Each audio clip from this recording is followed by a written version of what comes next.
नमस्कार साथियों, आप सभी का एक बार फिर से स्वागत है आपके अपने यूट्यूब चैनल पर।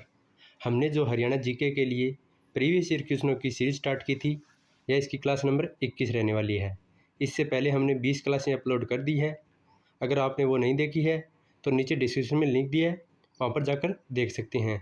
हरियाणा जीके के जितने भी एग्ज़ाम हुए हैं और जिनमें हरियाणा जीके पूछा जाता है और हरियाणा के सभी एग्ज़ामों के लिए यह सीरीज़ महत्वपूर्ण रहने वाली है। आगे आने वाले हरियाणा सिटी के मेंस और हरियाणा डी ग्रुप और हरियाणा पुलिस और अन्य हरियाणा के किसी भी कॉम्पिटिटिव एग्ज़ाम के लिए यह सीरीज़ बहुत ही इम्पोर्टेंट रहेगी। इसमें हम टोटल 3000 क्वेश्चनों को हल करेंगे। तो ये इसकी क्लास नंबर 21 है, यानी हमने 300 से ज़्यादा क्वेश्चनों को हल कर चुके हैं। तो आज के वीडियो में हम बात करेंगे पहले प्रश्न की बात करते हैं। तो पहला प्रश्न पूछा गया था, हरियाणा का पहला अन्नपूर्णा वस्त्र एवं अनाज बैंक कहाँ खोला गया था।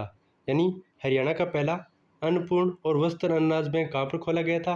आपके सामने 4 ऑप्शन है और इसका सही जवाब है ऑप्शन नंबर ए, पानीपत में हरियाणा का पहला अन्नपूर्णा वस्त्र एवं अनाज बैंक खोला गया था। तो ए इसका सही जवाब हो जाएगा। आगे बढ़ते हैं अगले प्रश्न की। तो प्रश्न नंबर 2 की बात करेंगे। इसमें पूछा है, रेल कार्यशाला एवं कई अन्य उद्योगों हेतु प्रसिद्ध जगाधरी शहर हरियाणा के किस जिले में स्थित है। यानी जगाधरी शहर जो कि रेल के कार्यों के लिए और साथ ही साथ अन्य प्रसिद्ध उद्योगों के लिए भी जाना जाता है। तो जगाधरी शहर की बात करें तो यह हरियाणा के कौन से ज़िले में आता है। तो इसका सही जवाब रहेगा ऑप्शन नंबर बी, यह हरियाणा के यमुनानगर ज़िले में आता है। तो बी इसका सही जवाब हो जाएगा, जगाधरी शहर यमुनानगर में स्थित है। चलिए आगे बात करेंगे प्रश्न नंबर 3 की। तो प्रश्न नंबर 3 में पूछा है, निम्न में से किस ग्रंथ में रोहतक का उल्लेख मिलता है।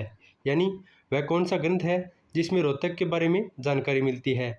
आपके सामने 4 ऑप्शन है और इसका सही जवाब होगा option number C, Nakul Digvijay में रोहतक के होने के उल्लेख मिलते हैं। यानी रोहतक के बारे में जानकारी देने वाला ग्रंथ हो जाएगा नकुल दिग्विजय। ऑप्शन सी इसका राइट आंसर रहेगा। चलिए नेक्स्ट प्रश्न की बात करें। तो नेक्स्ट प्रश्न में पूछा है, 1543 ईस्वी में वीरबान ने सतनामी संप्रदाय की स्थापना कहाँ पर की थी। तो सतनामी संप्रदाय की बात करें तो इसकी स्थापना वीरबान के द्वारा 1543 में हरियाणा के कौन से शहर में की गई थी। तो आपके सामने 4 ऑप्शन है और इसका सही जवाब रहेगा ऑप्शन नंबर ए, महेंद्रगढ़ के नारनौल में सतनामी संप्रदाय की स्थापना वीरबान के द्वारा 1543 में की गई थी। तो ए इसका सही जवाब हो जाएगा, नारनौल में। चलिए नेक्स्ट प्रश्न की बात कर लेते हैं। तो प्रश्न नंबर 5 में पूछा है, किस तिथि को हेमुदिल्ली का हिंदू सम्राट बना था। यानी हिंदू सम्राट जो कि हेमचंद्र विक्रमादित्य के नाम से भी जाना जाता है, तो यह दिल्ली पर कब शासित किया था। यानी इनके द्वारा दिल्ली पर शासन कब किया गया था। आपके सामने 4 ऑप्शन है और इसका सही जवाब रहेगा ऑप्शन नंबर बी, 7 अक्टूबर 1556 को उन्होंने दिल्ली पर हिंदू सम्राट के रूप में अपना शासन किया था। तो बी इसका सही जवाब हो जाएगा, 7 अक्टूबर 1556। चलिए नेक्स्ट प्रश्न की बात करेंगे। तो प्रश्न नंबर 6 में पूछा है, मेवात के किस प्रशासन ने गौरी की सेना को चुनौती दी थी। यानी मेवात के ऐसे कौन से शासक थे जिन्होंने मोहम्मद गौरी की सेना को चुनौती दी थी। आपके सामने 4 ऑप्शन है और इसका सही जवाब होगा ऑप्शन नंबर बी, हेमराज के द्वारा यह कार्य किया गया था कि उन्होंने मोहम्मद गौरी की सेनाओं को चुनौती दी थी लड़ने के लिए। तो बी इसका सही जवाब हो जाएगा, हेमराज। वहीं आगे बात करेंगे क्वेश्चन नंबर 7 की। तो हरियाणा में सबसे कम नगरों वाला जिला कौन सा है। यानी ऐसा कौन सा जिला है जिसमें सबसे कम नगर निगम है, सॉरी नगर है। तो आपके सामने 4 ऑप्शन है और इसका सही जवाब है ऑप्शन नंबर बी, सबसे कम नगर फरीदाबाद ज़िले में स्थित है। तो बी इसका सही जवाब हो जाएगा, फरीदाबाद। वहीं आगे बात करेंगे प्रश्न नंबर 8 की। तो प्रश्न नंबर 8 में पूछा है, गाँव में राजस्व की वसूली किसकी मदद से की जाती थी। यानी राजस्व की वसूली करने के लिए किसको तैनात किया गया था। तो आपके सामने 4 ऑप्शन है और इसका सही जवाब होगा ऑप्शन नंबर डी, पटवारी की तैनाती की जाती थी। यानी राजस्व को वसूलने के लिए उस समय में पटवारी का पद स्थित था। तो डी इसका सही जवाब हो जाएगा, पटवारी। आगे बात करेंगे प्रश्न नंबर 9 की। तो प्रश्न नंबर 9 में पूछा है, हरियाणा में 1857 की क्रांति का प्रारंभ कहाँ से हुआ था? यानी हरियाणा में 1857 की क्रांति का प्रारंभ सबसे पहले कौन सी छावनी से हुआ था?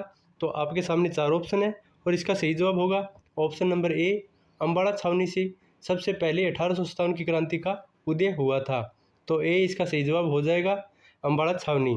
चलिए आगे बात करेंगे, प्रश्न नंबर 10 रहने वाला है।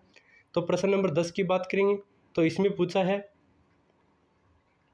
ईस्ट इंडिया कंपनी के विरुद्ध छछरौली के विद्रोह का नेतृत्व किसने किया था? छछरौली के विद्रोह का नेतृत्व जो कि ईस्ट इंडिया कंपनी के खिलाफ था, इसका नेतृत्व किसके द्वारा किया गया था?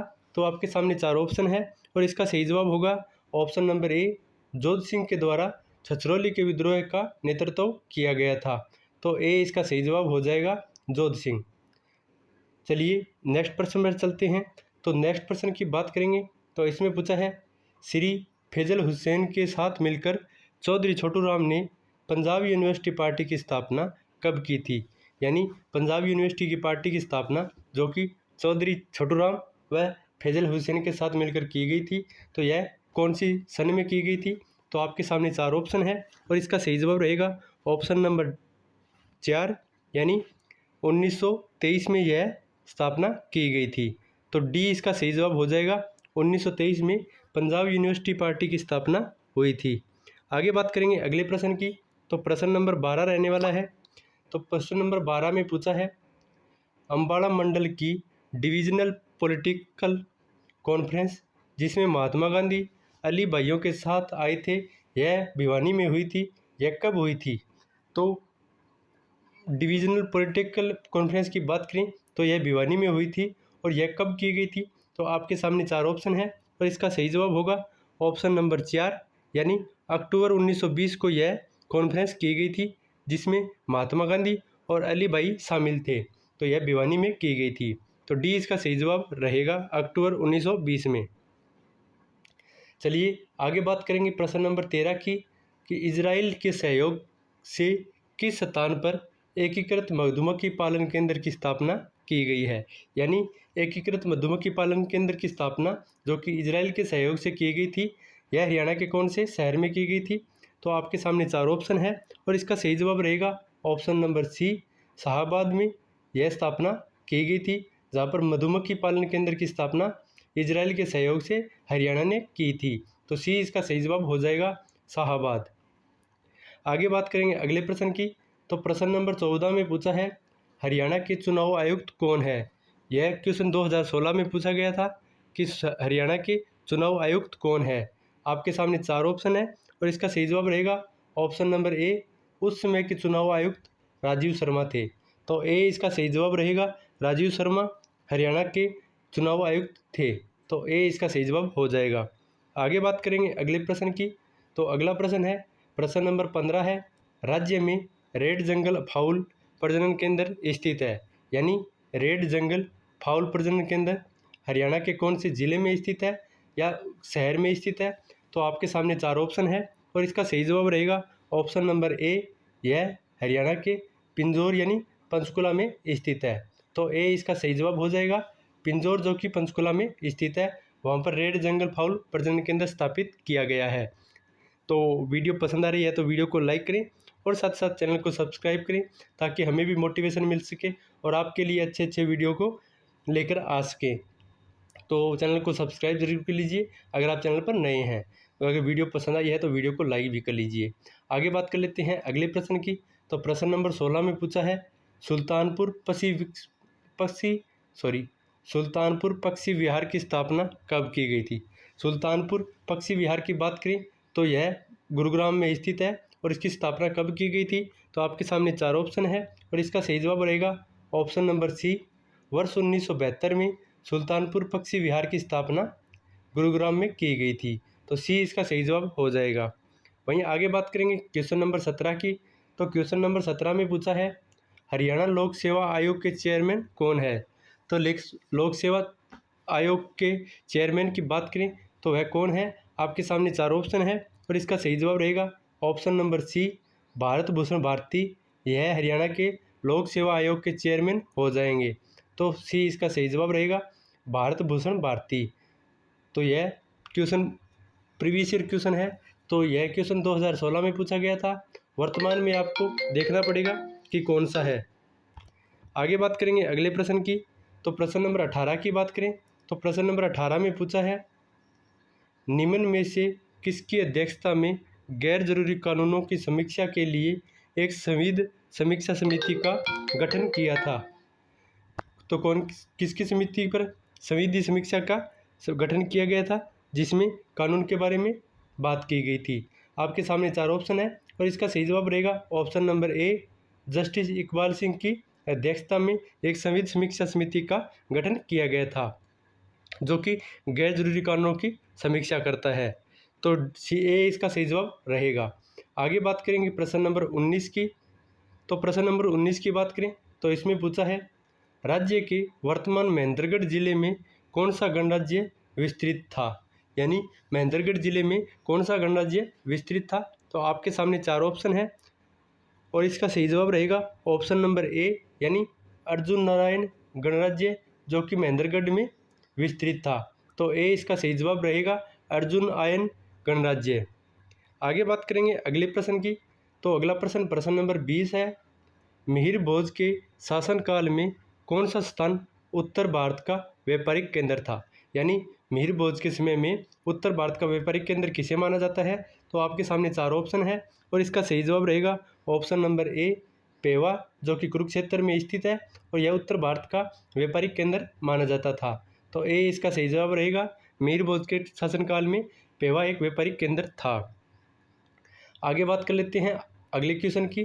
तो क्वेश्चन नंबर 21 में पूछा है, कुनिंद गणराज्य का क्षेत्रफल वर्तमान में हरियाणा के किस जिले में विस्तृत था। तो कुनिंद गणराज्य की बात करें तो यह हरियाणा के कौन से जिले में विस्तृत था। आपके सामने 4 ऑप्शन है और इसका सही जवाब रहेगा ऑप्शन डी, यानी हरियाणा के अम्बाड़ा जिले में कुनिंद गणराज्य का विस्तृत क्षेत्र फैला था। तो डी इसका सही जवाब हो जाएगा। आगे बात कर लेते हैं अगले प्रश्न की। तो प्रश्न नंबर 22 की बात करेंगे। इसमें पूछा है, किस ग्रंथ के अनुसार प्रभाकर वर्धन की मृत्यु होने पर रानी यशोमती राजा की चिंता में स्वयं को समर्पित कर सती हो गई थी। यानी प्रभाकर वर्धन की मृत्यु के बाद रानी यशोमती द्वारा अपने आप को सती कर लिया गया था। तो यह ग्रंथ किस ग्रंथ में इसकी जानकारी मिलती है। आपके सामने 4 ऑप्शन है और इसका सही जवाब रहेगा ऑप्शन बी, यानी हर्षचरित्र में इसकी जानकारी मिलती है कि प्रभाकर वर्धन की मृत्यु के बाद उनकी पत्नी ने भी सती हो गई थी। तो ए बी इसका सही जवाब रहेगा हर्षचरितम। आगे बात कर लेते हैं अगले प्रश्न की। तो प्रश्न नंबर 23 में पूछा है, हरियाणा के एक बड़े भूभाग को श्रीकंठ जनपद कहा जाता है। यह नाम किस वंश के शासनकाल में दिया गया था। यानी श्रीकंठ जनपद के नाम से कौन से शासक ने यहाँ पर शासन किया था, यानी कौन सा शासनकाल उसमें राज कर रहा था। आपके सामने 4 ऑप्शन है और इसका सही जवाब रहेगा ऑप्शन नंबर ए, नागवंश के शासनकाल में यहाँ पर इसे श्रीकंठ के नाम से जाना जाता था। तो ए इसका सही जवाब रहेगा नाग। आगे बात करेंगे अगले प्रश्न की। तो प्रश्न नंबर 24 में पूछा है, झांसी में आसीगढ़ का किला कब बनवाया गया था। तो आसीगढ़ के किले की बात करें जो कि हिसार के झांसी में स्थित है, तो इसका निर्माण कौन सी शताब्दी में करवाया गया था। तो आपके सामने 4 ऑप्शन है और इसका निर्माण 12वीं शताब्दी में किया गया था। तो इसका सही जवाब रहेगा ऑप्शन सी, 12वीं शताब्दी में। चलिए आगे बात करेंगे अगले प्रश्न की। तो प्रश्न नंबर 25 में पूछा है, ब्लू बर्ड झील कहाँ पर स्थित है। तो ब्लू बर्ड झील की बात करें तो यह हरियाणा के कौन से ज़िले में स्थित है। तो इसका सही जवाब रहेगा ऑप्शन बी, यह हरियाणा के हिसार ज़िले में स्थित है। तो बी इसका सही जवाब रहेगा, हिसार ज़िले में ब्लू बर्ड झील स्थित है। वहीं आगे बात करेंगे अगले प्रश्न की। तो प्रश्न नंबर 26 में सूची 1 का सूची 2 से मिलान करना है, यानी कौन सा मेला कौन से ज़िले से संबंधित है इसके बारे में पूछा है। तो चलिए आगे देखते हैं, ऑप्शन में देखते हैं कि क्या कुछ दे रखा है। तो ऑप्शन की बात करें तो इसका ऑप्शन तो दे रखा है, यानी इसका बी सही जवाब हो जाएगा, यानी बी ए का 4 हो जाएगा, बी का 3, सी का 2 और डी का 1, यानी 43-21। चलो 43-21 का मिलान करते हैं कि इसमें कौन कौन सा हो रहा है। 43-21 की बात करें तो पूर्णमासी का मेला जो कि भिवानी में आयोजित होता है। वहीं कार्तिक सांस्कृतिक मेला कब फरीदाबाद में आयोजन होता है। वहीं महादेव योजना की बात करें तो इसका आयोजन गुड़गांव में होता है। वहीं नवरात्रि का मेला यह हिसार में आयोजित होता है। तो इसका सही जवाब रहेगा 4, 3, 2, 1। तो यह इसका सही क्रम हो जाएगा। चलिए आगे बढ़ते हैं अगले प्रश्न की। तो अगला प्रश्न नंबर 27 की बात करेंगे। तो प्रश्न नंबर 27 में पूछा है सूची 1 का सूची 2 से सम्मिलित करना है। यानी एक तरफ मेले दिए हैं और दूसरी तरफ पूछा है हिंदी माह के अनुसार कौन से वर्ष में यानी कौन से महीने में इनका आयोजन होता है। तो आपके सामने 4 ऑप्शन है और इसका सही जवाब रहेगा ऑप्शन नंबर डी यानी 4, 3, 2, 1। यानी बाबा भिलाईनाथ के मेले का आयोजन जो कि फाल्गुन शुक्ल पक्ष में होता है। वहीं तीज के मेले का आयोजन श्रावण शुक्ल तृतीया को होता है। वहीं भूरा भवानी के मेले का आयोजन वैशाख शुक्ल पक्ष की नवमी को होता है। वहीं हनुमान जी के मेले का आयोजन चैत्र शुक्ल पक्ष की पूर्णमासी को होता है। तो डी इसका सही जवाब हो जाएगा। चलिए आगे बात करेंगे अगले प्रश्न की। तो प्रश्न नंबर 28 में पूछा है गुड़गांव के समीप स्थित सराय अलावर्दी नामक गांव में किस मुस्लिम शासक के काल की मस्जिद विद्यमान है। यानी सराय अली वर्दी में कौन से मुस्लिम शासक के काल की मस्जिद स्थित है। आपके सामने 4 ऑप्शन है और इसका सही जवाब रहेगा ऑप्शन ए अलाउद्दीन खिलजी के समय के काल से यहाँ पर एक मस्जिद का निर्माण है जो कि सराय अली वर्दी यानी गुड़गांव के पास में स्थित है। तो ए इसका सही जवाब हो जाएगा अलाउद्दीन खिलजी के समय के काल की। चलिए आगे बात करेंगे अगले प्रश्न की। तो प्रश्न नंबर 29 में पूछा है बस्तली गांव कौन से मार्ग पर स्थित है। तो बस्तली गांव की बात करें तो यह कौन से राष्ट्रीय राजमार्ग पर स्थित है। आपके सामने 4 ऑप्शन है और इसका सही जवाब रहेगा ऑप्शन ए करनाल और कैथल के मार्ग पर बस्तली गांव स्थित है। तो ए इसका सही जवाब हो जाएगा करनाल और कैथल के मध्य में बस्तली गांव स्थित है। आगे बात करेंगे आज के अंतिम क्वेश्चन की। तो क्वेश्चन नंबर 30 है सन 1857 के गद्दर में अब्दुल रहमान खान ने किसकी मदद नहीं की थी। तो 1857 के समय गद्दर में अब्दुल रहमान खान ने किसकी मदद नहीं की थी। आपके सामने 4 ऑप्शन है और इसका सही जवाब रहेगा ऑप्शन नंबर बी यानी उन्होंने अंग्रेज़ों की सहायता नहीं की थी जबकि क्रांतिकारियों की सहायता की थी। तो सही जवाब हो जाएगा ऑप्शन बी अंग्रेज़ों की। तो यह था आज का प्रैक्टिस सेट नंबर 21। उम्मीद है आपको वीडियो पसंद आया है। अगर वीडियो पसंद आया है तो वीडियो को लाइक करें और साथ साथ चैनल को सब्सक्राइब करें ताकि हमें भी मोटिवेशन मिल सके और आपके लिए वीडियो जल्दी लेकर आ सकें। तो मिलते हैं एक नई वीडियो के साथ, तब तक के लिए धन्यवाद।